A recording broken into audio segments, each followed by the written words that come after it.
Hello and welcome to a new episode of Adobe Creative Cloud TV. My name is Terry White, and in this episode we're going to take a look at 3 tips for shooting tethered directly into Lightroom from your camera. Now, tether capture works with select Nikon and Canon DSLRs. However, my first tip is actually a bonus tip for Nikon shooters. So this doesn't count against your 3. You still get 3 tips. But this one's a bonus tip because I have to do it anyway as I'm setting up, so I might as well tell you what it is. Now, when you go to tether capture, if you're on a if you're on a Canon camera, then it doesn't matter. You're all set. If your cameras support it, you just plug in a long USB cable like I've got here, which I'll give you a link to get one of your own. And then you can begin shooting whether your camera has a memory card in it or not. Because with Canon cameras, if you have a memory card in, your shots will go directly to the memory card. And if you don't have a memory card in, if they have a memory card in, they'll go to the camera and the computer. If you don't have a memory card in, they'll just go to the computer. However, with Nikon cameras, even if you have a memory card in, when you shoot tethered, it will only send the images to the computer. It will bypass the card completely. So you might think, well, what's the big deal? If it's not going to use the card, why not just have the memory cards in there anyway? It's not going to do anything. Well, it does do something. If you have a memory card in your camera, and I believe this applies to both brands, and there are images on that card, then the minute you turn the camera on, your computer has to check the card to see each and every image. It has to just look at it, just basically go through and yep, there's an image, there's an image, there's an image. So imagine if you have hundreds of images on that card or thousands of images on that card, how long that takes. I'll show you an example. I've basically gone up to the File menu and I've done tether capture. Here, I'll do it again from scratch. File, tether capture, start tether capture. I'm going to say start with number 1. That's my first image I want to capture. And don't worry, I'm going to come back to give you more tips on this in just a moment. But when I click OK, and my camera is on, by the way, notice it says no camera detected. That's because you'll notice the activity light on the back of the camera is flashing. It's basically looking at every image I have 2 cards in, so every image on both cards to check them out to make sure, hey, they're there, and now you can tether. So the more images I have, the longer it will take for that camera to show up on this bar. And I used to think before I knew that, something's wrong, cable's broken, I'm not doing something right. And then all of a sudden it would work, and I didn't know why. And it's because it finished reading the card. So I'm going to go ahead and turn the camera off, take the cards out, both SD cards, close the door, and turn the camera on. Here we go. 1, 2, 3, and there it is. So within 3-4 seconds, it showed up immediately because it didn't have anything to check. It didn't have a memory card to go through and make sure everything was okay on it. It just brought the camera up and said, okay, you're good. You can start tether capture. All right, so that was a bonus tip. Let me go ahead and show you your tips now. So tip number 1, I'm going to close this. We're going to go back to square one, and we're going to go up to the File menu. We're going to come down to tether capture, start tether capture. So the first tip, your session name will basically be the name of your photos. And you can determine how they're going to be named and numbered here. And once you do that, you can also choose a folder where they're going to go. So what's the tip? The tip is, you notice there's a segment photo by shots. And that really doesn't say anything. What does that mean? So if I turn that on, and when I click OK, I'm going to get another dialog that says, what do you want your first one to be? And I'm going to say it's going to be the Photoshop pillow, because that's where we're shooting. It could be the model Andy versus Ann. It could be the blue dress versus the green dress. It could be whatever 2 or 3 or 4 or 5 things you're shooting that you want separated into each folder. So now I'm going to have a folder called Terry's Office and a subfolder called PS Pillow. So when I click OK, it did just that. Over on the left-hand side, there's Terry's Office and a PS Pillow folder in it.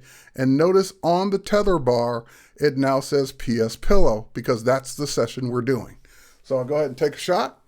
There's a pillow over there sitting on a chair. We'll take the shot and it will come in tethered. Now, once that shot's there, I can go hit the letter E and see it large, and then it will just advance to the next one. So I can keep taking shots of that pillow.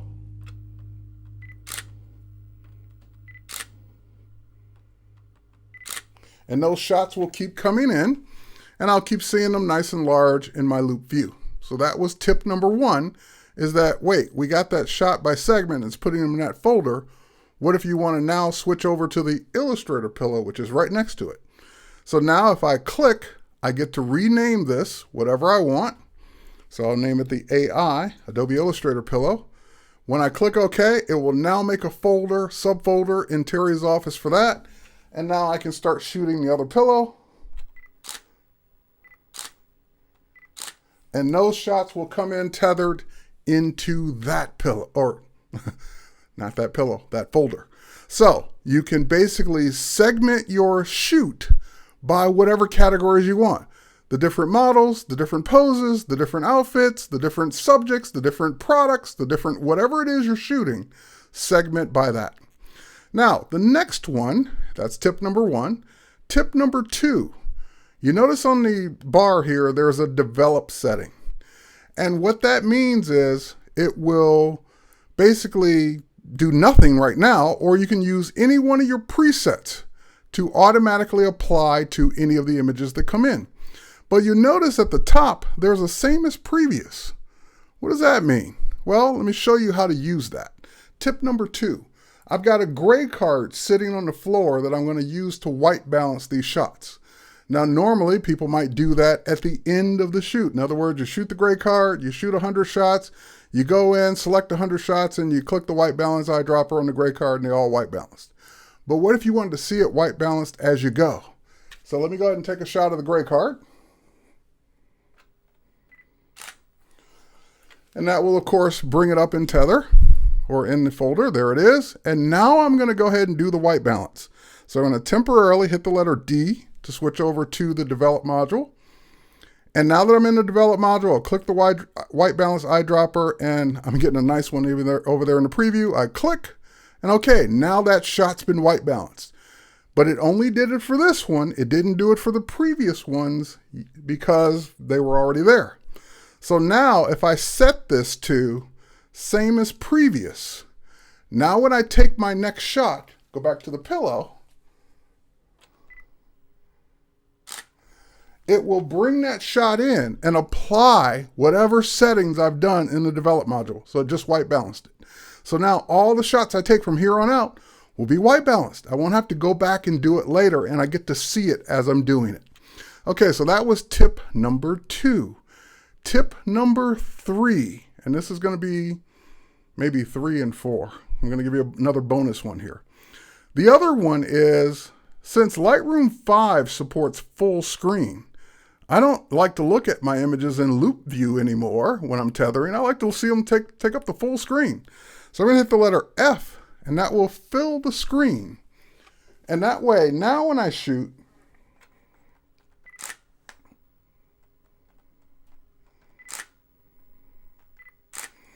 I'm getting the full screen and the white balancing happening as I go. So hitting the letter F is not just for reviewing your shots after the fact. You can actually use it for your tether capture as well. So that was tip number 3. Now, let's say you do like loop view. The other tip, bonus tip here, is that this tether bar is here at all times, no matter what. So if I go back to loop view, it's there. Hey, it's there. Oh my God, it's everywhere. It's no matter what. It's no matter how small it is, it's in the way. Well, here's what you can do. Hit the command key, Command T on the Mac, Control T on Windows, and that just hides it. So basically, it's still there. It's still on, still functioning, but it's no longer in my way. It's no longer on screen.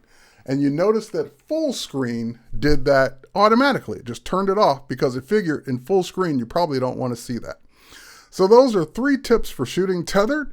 If you have my app, I'm going to give you one or two more bonus tips in the app, but from there, we'll go from there once we get out of the main episode. So thanks again for watching. My name's Terry White, and I hope you got something out of this Lightroom 3 tips for shooting tethered. Take care, and we'll catch you on the next one.